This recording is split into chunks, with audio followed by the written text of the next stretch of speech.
back out at the farm. I've got some repairs to do on the Chinese brush cutter that I bought. I smoked the threads off of the castle nut that holds the blades on the last time I tried to use it, so we got about 45 minutes use out of that Chinese piece of shit.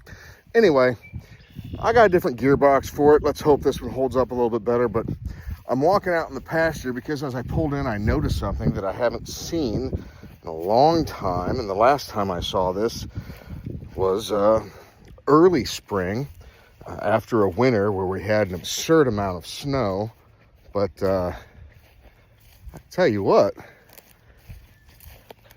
we got lakefront property.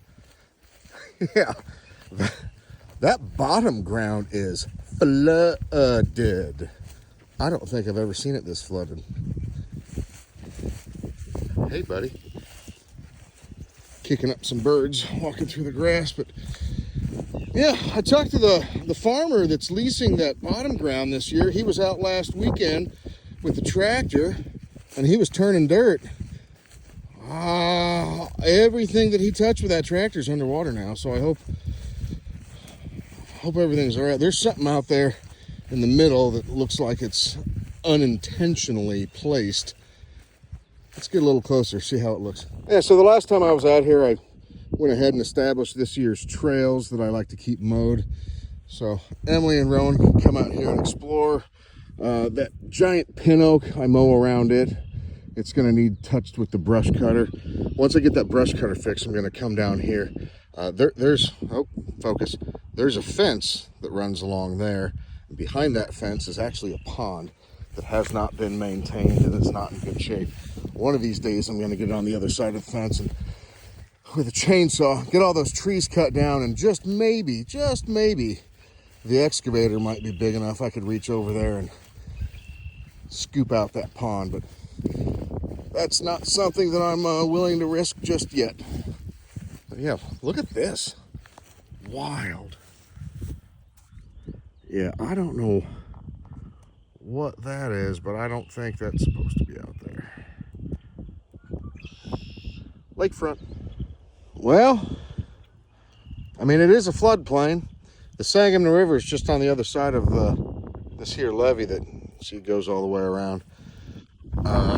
This patch of garbage, that's going to be the first victim of the brush cutter, I think, once I get it fixed. Anyway, I got work to do, so I'd like to share. We got lakefront property. So this is the new gearbox. It's got to go on this brush cutter. I went ahead and installed the chain and the couplers from the hydraulic motor to the gearbox.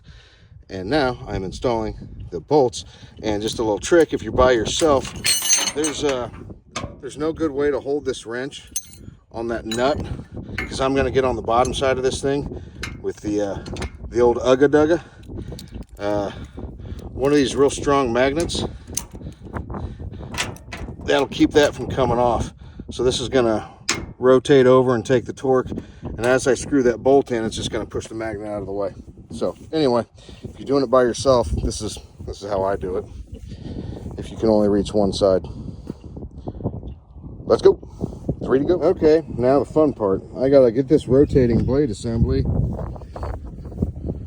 on that tapered spline shaft right there, and I'm gonna need both hands to do it. And then after that, I am going to Ugga Dugga the bejesus out of that castle nut and make sure that this is on nice and tight.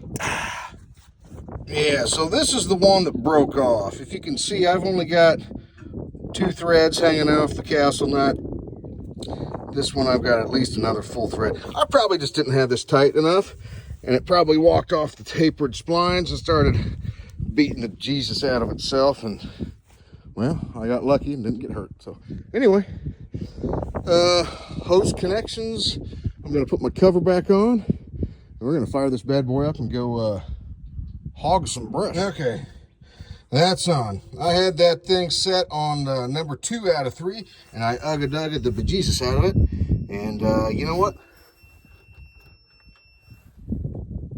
I don't know what's beeping. Anyway, Ugga Dugga the bejesus out of it, and wouldn't you know it, it was caught between holes, so I bumped it up to 3 and got that last slot so we can put our cotter pin. I don't think I can get it any tighter than that, so I hope that's what you're supposed to do. We'll see. I just noticed that I think we had a raccoon walk with his muddy little paws across my brush cutter.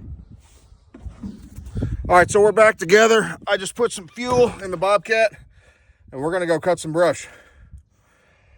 Wish me luck. Let's try real hard not to break anything or get hurt.